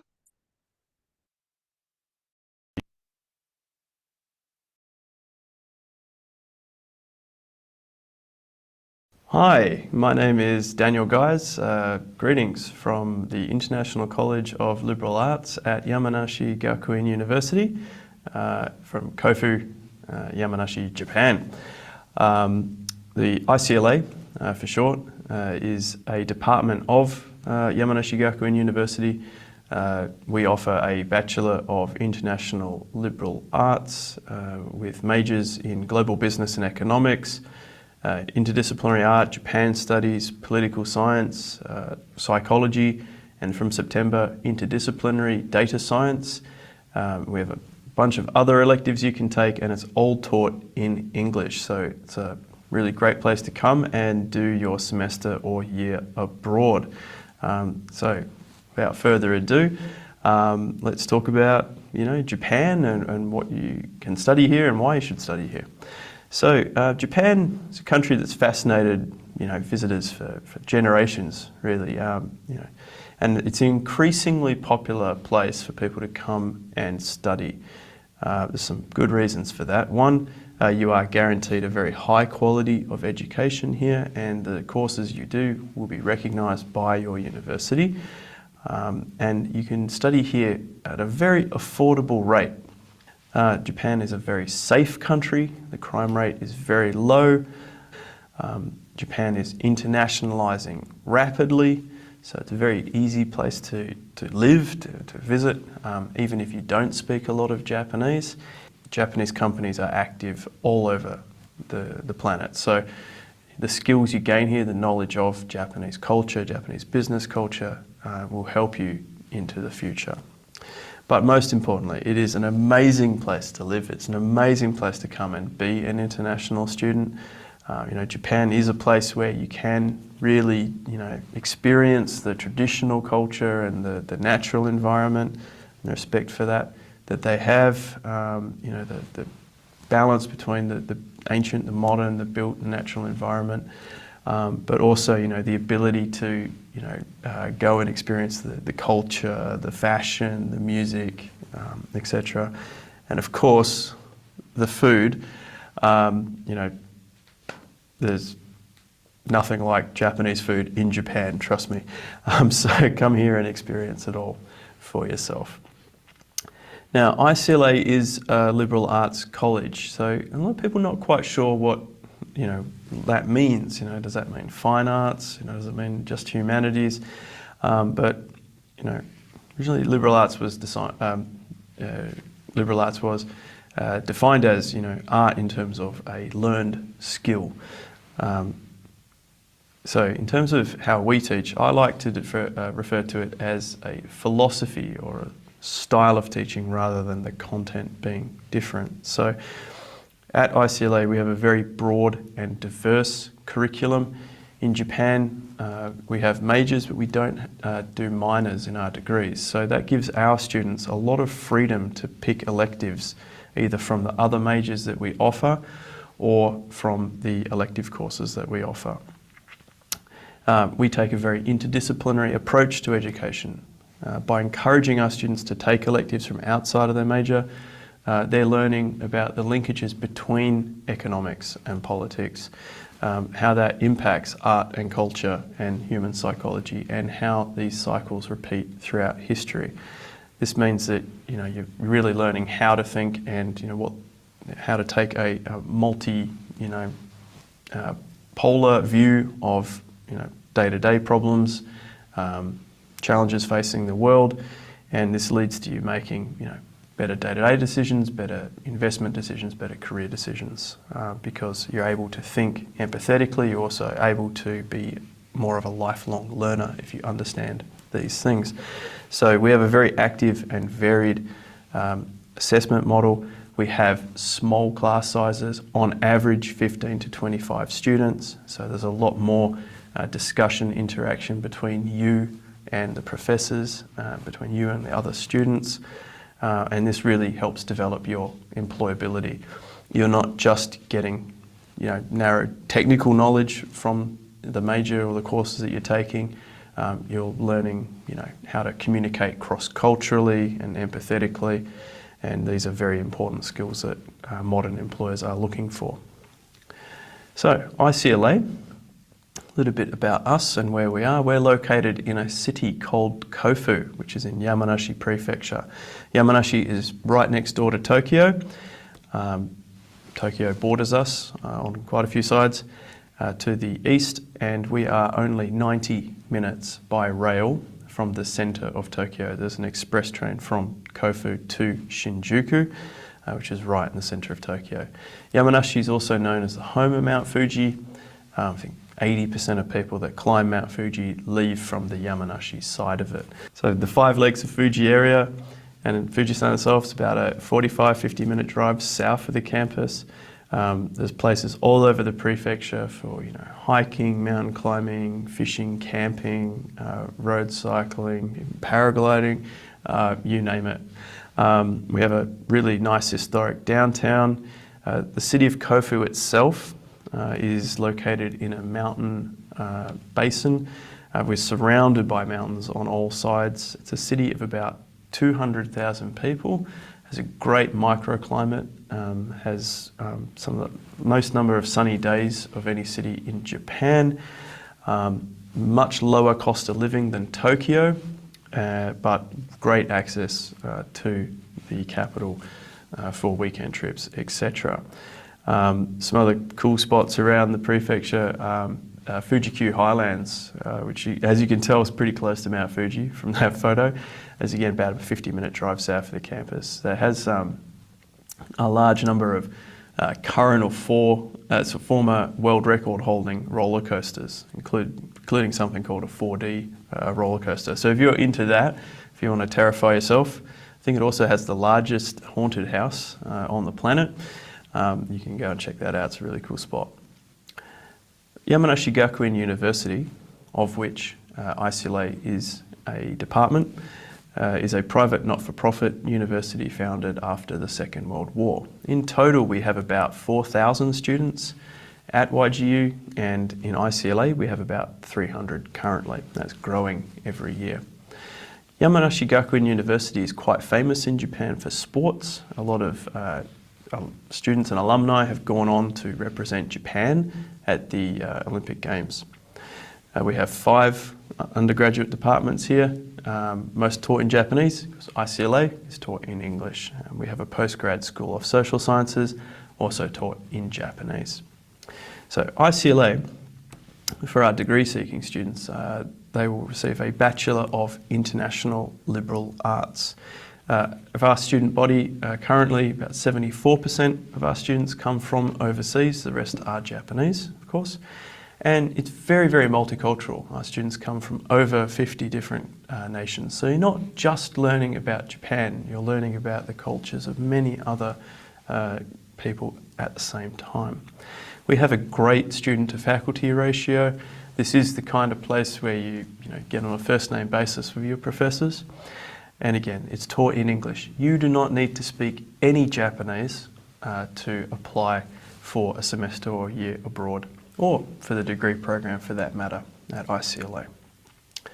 So, ICLA again, we offer 5 majors, and you can take courses from any of these: global business and economics, interdisciplinary art, Japan studies, political science, from April of 2024 psychology, and from September of 2024 a new major of interdisciplinary data science. Our degree-seeking students will take a core curriculum in their first year, which is common amongst liberal arts colleges, and we have a wide variety of electives and workshops you can take in areas like sociology, quantitative reasoning and natural sciences, and martial arts. I'll talk a little bit more about that in a moment. And of course, we're in Japan, so you can study Japanese here as well, from a complete beginner up to advanced level. There are academic pathways in each of our majors, so depending on your home universities, courses that you're taking, or if you're joining us for a gap year straight out of high school, depending on your interests, there's courses that you can take that match those. So there's a whole bunch of cultural courses and workshops you can take at ICLA, everything from fine art workshops like painting, sculpture, so graphic design, acting, directing. There's music workshops like guitar, and also traditional Japanese instruments. There's calligraphy classes, very popular class. Mount Fuji culture, samurai culture, and a whole bunch of others as well. You can also do a martial art while you're here. We have workshops in Aikido, Judo, and Karate, taught by some very high-level instructors. And you can study Japanese. No matter what level you come here, we have a class that will be appropriate from beginner to advanced. If you want to try and take a Japanese language proficiency test while you're here, you can do that as well. We have 2 workshops that can help you prepare for the highest levels of that, the N2 and the N1. So if you really want to challenge yourself, you can take those. So yeah, here's some shots from around our campus. There's a lot of glass. It's very, as we say in Japanese, very oshare, very classy building. Only completed in 2015, so still rather new. We have, as I say, the small classrooms, on average 15 to 25 students in each, and we have accommodation on site and a cafeteria on site, serving 3 meals a day on class days. And there's a big kitchen here you can use on the weekends and other times. So at ICLA, you have guaranteed accommodation for your time here in our dorms.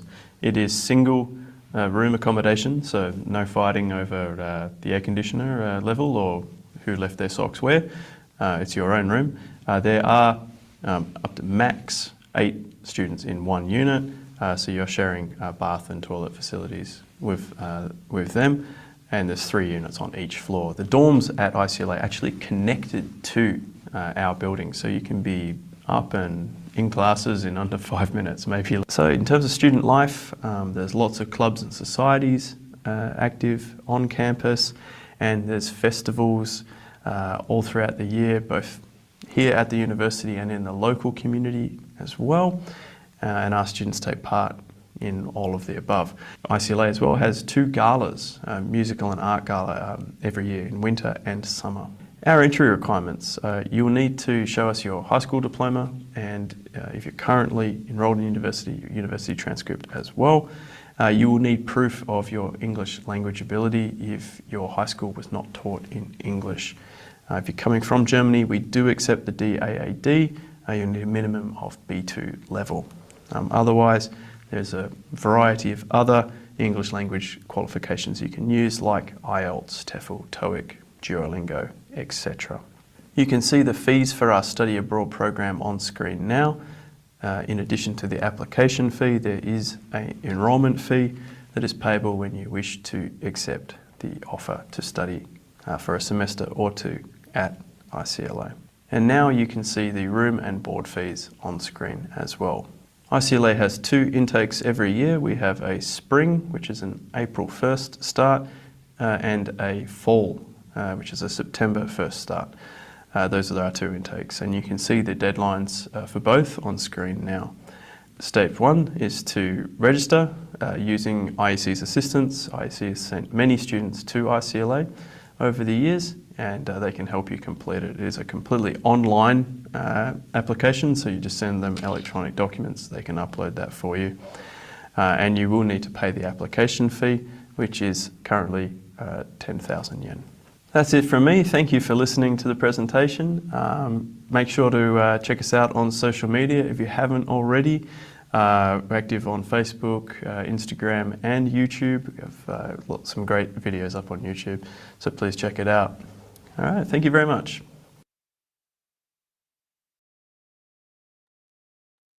Okay, that was it. Genau, das war die Kurzpräsentation der Uni. Und jetzt, ich habe so eine schöne Zwischenslide basteln lassen, die muss ich auch noch mal kurz zeigen. Tada! Maurice ist jetzt wahrscheinlich gerade gerannt, denn ich glaube, seine Bahn war ein bisschen verspätet. Unser Alumnus, der im vergangenen Jahr 2 Semester an der YGU studiert hat und dem wir jetzt dann das Wort gerne übergeben möchten. Und dann, ich mute mich so lange. Kimberly ist auch noch im Hintergrund da. Also wenn irgendwas ist, wir schauen gerade mal, ob wir hier noch irgendwas in Richtung Video hinkriegen. Aber ich glaube, da müssen wir jetzt akut drauf verzichten. Aber du fang erst mal gerne an. Maurice, du müsstest eventuell beim Screensharen auch sagen, dass du den Ton mit übertragen möchtest. Da musst du vielleicht gleich mal gucken, ob das klappt. So, wir sehen auf jeden Fall schon mal deine Präsentationsfolie. Okay, also Hören tun wir dich auch, super. Perfekt. Ja, also danke fürs Warten. Meine Bahn hat leider Verspätung, wie man es bei der Deutschen Bahn kennt. Bei Japan ist es zum Glück komplettes Gegenteil. War ja jetzt erstmals zu meinen 2 Auslandssemestern in Japan, die ich letztes Jahr verbracht habe. Den Teaser überspringe ich mal aus Zeitgründen. Und ja, zuallererst zum Campusleben. Also es gibt viele diverse Clubs, wie zum Beispiel den Otaku-Club, den ich mit Freunden gegründet habe, ein Club zu Martial Arts, ein Literature-Club, eine Band, ein Gaming-Club, und ihr könnt auch eure eigenen Clubs gründen, was echt cool ist. Und dann gibt es eben auch noch von der Yamanashi Gakuin University ganz viele unterschiedliche Clubs und Circles, wie zum Beispiel Sportclubs, ein Volleyballclub, ein Fußballclub, ein Tanzclub, aber es gibt noch viele weitere. Es gibt auch so eine Art Freiwilligenverein, was eben auch ein Club ist. Dann gibt es ein Kabuki-Theater, Fotografie, und die Clubs, die ich hier aufgelistet habe, da haben auch eben auch Studierende von der International College of Liberal Arts teilgenommen. Und dann gibt es noch ganz viele Feste und Eventtage, wie zum Beispiel das Tanabata-Fest, das Yutoko-Fest. Also es sind 2 Feste, die immer jährlich stattfinden. Eins zum Spring-Semester und eins zum Fall-Semester. Gibt es das Diversity Day, die Sommer- und Wintergala, wo verschiedene Kunstausstücke vorgestellt werden. Dann gibt es noch verschiedene Ausflüge, zum Beispiel an den Tempeln in der Umgebung, an dem Kawaguchiko-See, der bekannt ist für den Mount Fuji, den man im Hintergrund sieht. die Teezeremonie, Wagashi, japanische Süßigkeitenzubereitung, gibt es noch Events beim Englischcafé, dann noch die Möglichkeiten, des Kindergartens zu besuchen. Und auch im Gelände selbst gibt es genug zu tun, wie zum Beispiel ein Schwimmbad, gibt es ein Fitnessstudio, eine Bibliothek, ein Café, eine YTU-Cafeteria und einen Schreibwarenladen. Also ganz, ganz viele Möglichkeiten, sich da eben auszuleben und sich da auszuprobieren. Und ja, auch ich hatte da die Möglichkeit, dem Volleyballclub beizutreten, also da mitzutrainieren. Deswegen kann ich nur an jedem raten, da einfach offen zu sein, einfach den Mut zu haben, da nachzufragen, ob es möglich ist, weil es einfach eine Riesenerfahrung ist, nochmal tiefer in die Kultur einzutauchen und mit Japanern in Kontakt zu kommen. Und es war eins meiner besten Entscheidungen. Und jetzt zur Wohnen und Verpflegung. Also ihr wohnt in einem Studentenwohnheim, das ist getrennt in einem Männer- und einem Frauenwohnheim. Und es besteht aus 3 Wohnbereichen, 8 Studierende, vom 3. bis zum 7. Flur ist es verteilt. Ihr teilt euch ein Bad zusammen, eine Küche und einen Gemeinschaftsraum. Und im Einzelzimmer gibt es ähm, Einrichtungen wie zum Beispiel ein Bett, eine Klimaanlage, ganz wichtig für den Sommer, und einen Schreibtisch. Und wenn ihr Glück habt, habt ihr auch einen Blick auf den Mount Fuji. Mein Zimmer lag zum Glück auf der richtigen Seite. Und ihr werdet verpflegt in einer Mensa zum Frühstück, Mittag und Abendessen von Montag bis Freitag. Und ihr habt auch die Möglichkeit, etwas zu kochen in der Küche. Da gibt es auch einen vegetarischen Menüplan und einen nicht vegetarischen Menüplan. Und außerhalb dessen gibt es auch an der Universität selbst noch eine weitere Cafeteria, wo ihr nochmals eine größere Auswahl habt an japanischen Gerichten. Und da seht ihr auch im Hintergrund den Mount Fuji, und an guten Tagen, wenn es nicht bewölkt ist und so, kommt der Mount Fuji klar hervor.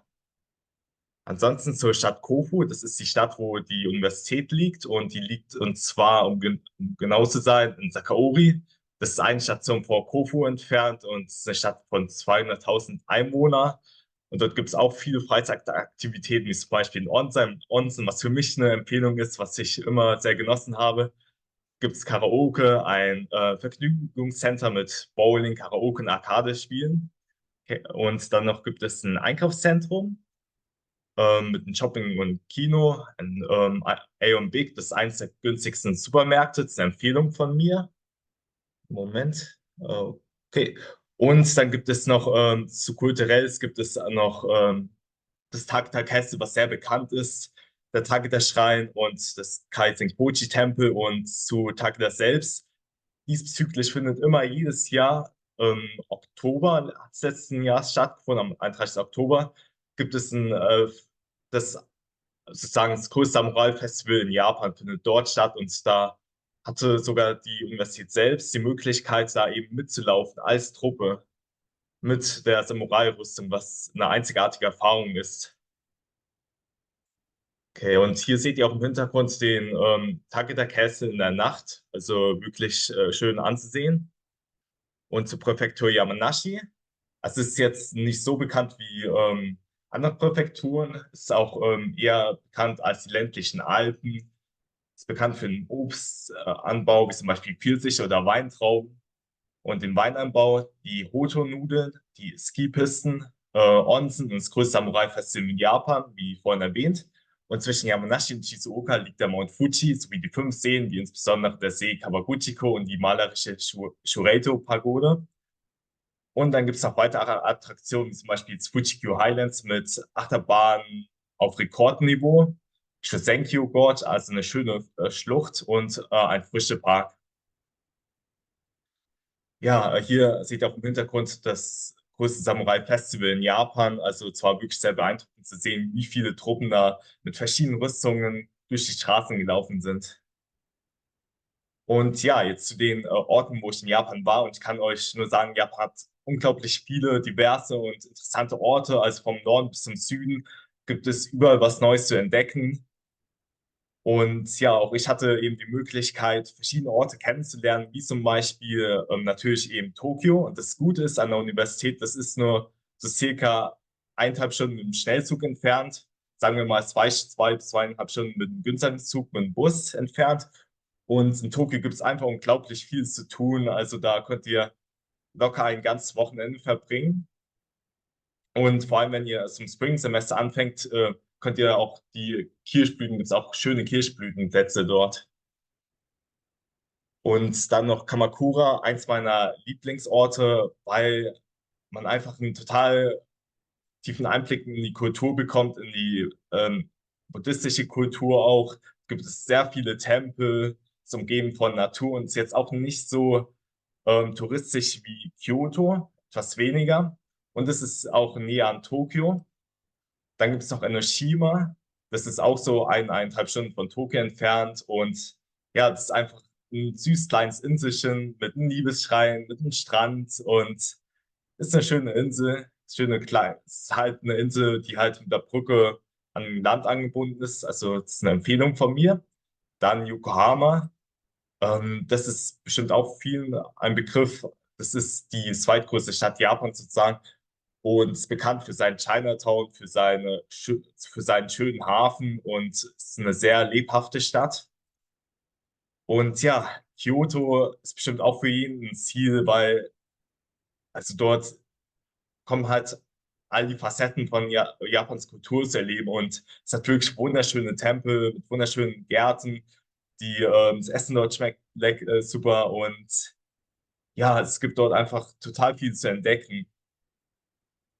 Dann eben auch Nara, das liegt eben auch näher an Kyoto dran, Kyoto und Osaka und ist bekannt für die Rehe, die draußen frei rumlaufen, für die größte Buddha-Statue in Japan und es ist eine süße kleine Stadt.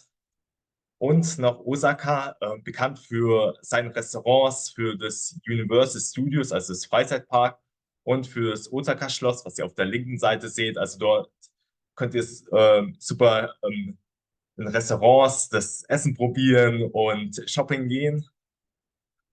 Und ja, natürlich eben auch Japans heiliger Berg Mount Fuji. Und das Tolle ist einfach an der Universität, dass es jetzt paar Stunden eben vom Mount Fuji entfernt ist und ihr einfach auch so immer einen schönen Blick auf den Mount Fuji habt. Und das ist für mich auch eine Empfehlung, einfach den zu besteigen, wo wir auch jetzt zu den Insider-Tipps kommen, weil es einfach eine atemberaubende Aussicht ist auf ganz Japan, auf die Berge, auf die Seen, auf die Natur. Und das kann ich nur jedem empfehlen. Ne? Und eventuell auch nach Möglichkeiten eine weniger bewanderte Route zu nehmen, die eben weniger touristisch angelaufen ist. Da hatte ich letztes Mal das große Glück, dass ich sozusagen unglücklicherweise eine andere Route genommen habe, aber am Ende hat sich als glücklich erwiesen, weil ich einfach mit viel weniger Touristen wunderschöne Aussichten hatte auf den verschiedenen Ebenen auf die Landschaft Japans. Und weitere Empfehlungen sind eben, Grundkenntnisse in Japan aufzubauen, vor und während des Auslandssemesters, weil es einfach hilft, in Kontakt mit Japanern zu kommen. Wie ihr vielleicht wisst, ist ja in Japanisch nicht sehr gut und die freuen sich halt immer, wenn sich jemand bemüht, Japanisch zu sprechen, auch wenn es nur Grundkenntnisse sind. Und dementsprechend kann ich auch empfehlen, Kontakt zu Einheimischen zu knüpfen, durch Clubs, durch Reisen oder durch die Uni selbst. Da gibt es genug Möglichkeiten und eben auch offen für neues Interesse an die Kultur zeigen.